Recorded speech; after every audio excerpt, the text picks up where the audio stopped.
അട്ടപ്പാടി നായ്ക്കർപാടിയിൽ കാട്ടാനക്കൂട്ടം ജനവാസ മേഖലയിലെത്തി. രാവിലെ 2 മണിക്ക് വന്ന ആനക്കൂട്ടം രാവിലെ 6:30 വരെ പ്രദേശത്ത് തമ്പടിച്ചു.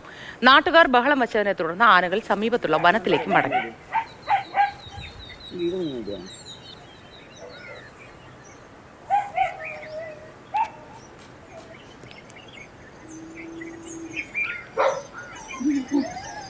വിവരങ്ങളുമായി ഗോകുൽ VS ചേരുന്നു. Gokul, good morning.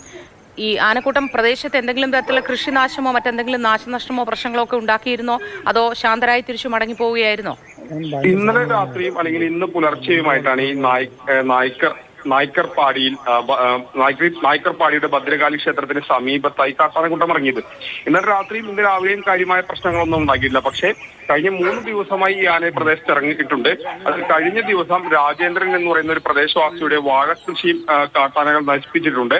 ഇങ്ങനെ 3 ദിവസമായി ഇങ്ങനെ ആനകൾ തുടർച്ചയായി ഇറക്കുന്നത് പ്രദേശവാസികളെ സംബന്ധിച്ചിടത്തോളം ആശങ്കയുണ്ടാക്കുന്ന കാര്യമാണ്. ഒരു 10 ആനകളുടെ ഒരു കൂട്ടമാണ് സ്ഥിരമായി പ്രദേശത്ത് ഇറങ്ങുന്നത്. അതിൽ കൊമ്പനും കുട്ടിയും അടക്കം 10 ആനകൾ അടങ്ങുന്ന ഒരു കൂട്ടമാണ് ഇറങ്ങുന്നത്.